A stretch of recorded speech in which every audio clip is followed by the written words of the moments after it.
The draft resolution on Syria under discussion at the UN Security Council is reportedly being softened to take into account Russian concerns. It's likely to have references to President Assad stepping down and an arms embargo removed from the text.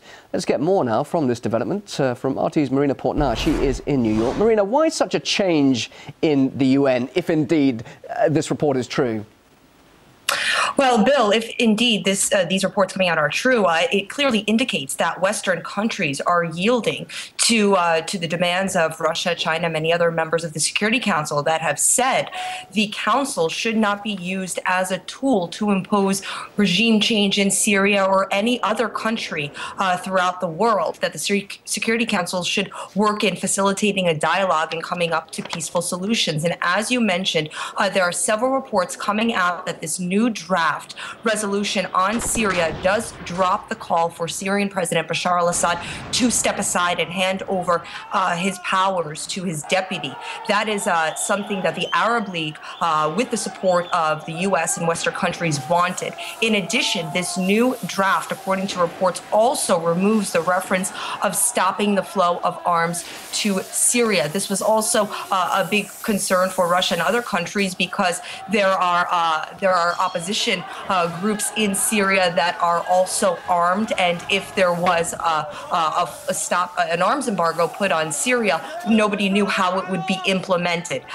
Western countries are still at the United Nations, along with Russia, China, all members of the Security Council right now, hammering out the details of this new draft. Now, it's still not clear whether Russia would support this new draft. Officials tell RT that nothing has been confirmed for sure on this draft. Negotiations at the UN are continuing, as I mentioned. But as the debate on the draft resolution on Syria continues, Moscow is reminding all Security Council members to take into account the recent report prepared by the Arab League observers, because this report does acknowledge the existence of arms groups in Syria involved in the killings of civilians and government forces. This is an issue that many members of the Security Council were reluctantly raised, or did not raise, when there was an open debate held a few days ago.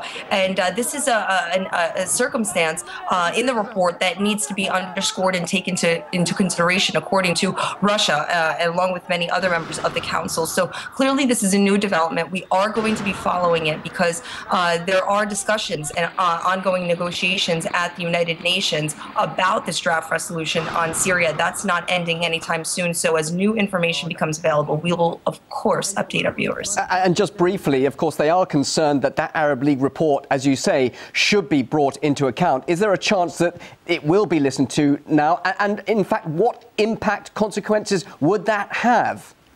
Well, the Arab League report from the very get-go should have been listened to, and it was cited. It was addressed by the two representatives of the Arab League, but they brought up certain facts of the report while addressing the Security Council on Tuesday, but didn't bring up other facts. One that I just mentioned, the fact that opposition groups are armed in Syria, and according to the report, they have been involved in the killings of civilians and government officials. What this indicates is that two parties in Syria are responsible for the violence. It's not just one-sided. And this is what Russia has been saying all along. The United Nations should not be taking sides in a conflict that's happening in a sovereign country. The United Nations should be trying to facilitate a peaceful dialogue, a peaceful approach to ending the problem, and not just take a side. So if this report needs to be underscored, highlighted, read thoroughly, and what this would indicate, what I think this means is that the Western countries can't rush to demand the president of Syria just step down if you see that other members of Syria, other citizens, are also responsible for the violence. This is a very complicated issue, and that's why it just can't be decided upon in 1 day, 2 days. I mean, we see it's been going on for 11 months. But there needs to be, according to Russia, a very fair and the correct approach in Syria. They don't want to have Syria be a repeat of what happened in Libya. Look at Libya now. Marina, thanks very much indeed for that update live there from New York. Well, for more on the developments concerning Syria, we can now talk to Michel Chossudovsky. He's director at the Centre for Research on Globalisation, joining us from Montreal. Well, as we're hearing now, there are media reports that suggest that diplomats in the UN have dropped calls for the Syrian president to step down. Many thought that Russia's stance would indeed isolate Moscow, but do you think now that Russia's concerns are actually being listened to now? Well, I think the leaking of the observers' mission report of the Arab League should change the position which Russia takes in this debate pertaining to the draft resolution. It's notorious, to say the least, that the Arab League is not living up to the results of this mission report. And the mission report is very clear. It says there is an armed entity, and this armed entity is committing crimes against civilians, bombings, terrorist acts, and consequently the issue is who is behind this armed entity. They talk about the Syrian Free Army, they talk about armed opposition groups, and they provide evidence to the fact that this is an insurrection. It is not a peaceful protest. They acknowledge that there is a peaceful protest, but they say that in those circumstances, the mission was witness to that, and they said that there was no crackdown by government forces of peaceful protests. But Michel, this is a very, very significant report, as you say. What are the consequences of it now being listened to within the UN? You said that it'll alter Russia's stance and, of course, the UN as a whole, the UN Security Council stance, won't it? In what way now? Just explain briefly. Well, this report was leaked. We published it yesterday.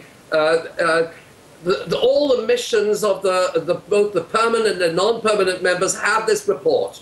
They can read it. The Russian delegation at the UN, permanent representative, can read it.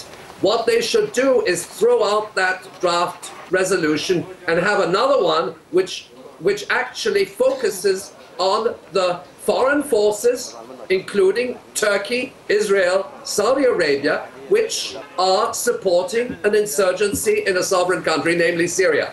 The report is extremely explicit. It also points to the fact that there's been a lot of media distortion, and it is not particularly pro-government. It cracks down on the government, but it also acknowledges what is known and documented by the independent media, but denied by the governments as well as the mainstream media, that there are armed gangs, insurgencies integrated by Salafists, Al-Qaeda affiliated organizations, which are killing people in Syria, and the question is who is behind them. Okay, it's not the Syrian government. All right, let me quickly ask you about the significance of this development there in the UN.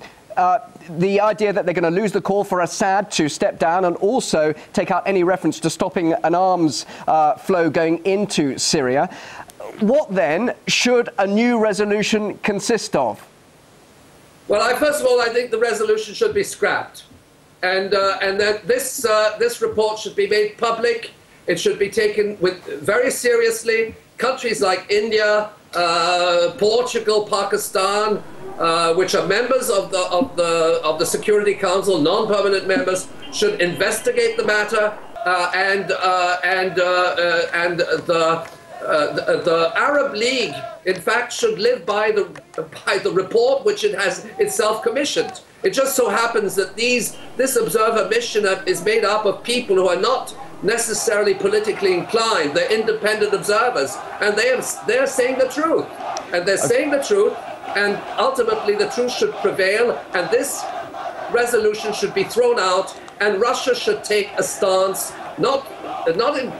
it should say we are not going along with this process. Okay? Enough is enough. Michel Chossudovsky, thank you very much indeed for your thoughts. Director at the Centre for Research on Globalisation, live there in Montreal, concerning the latest developments in the UN over Syria. Other news now.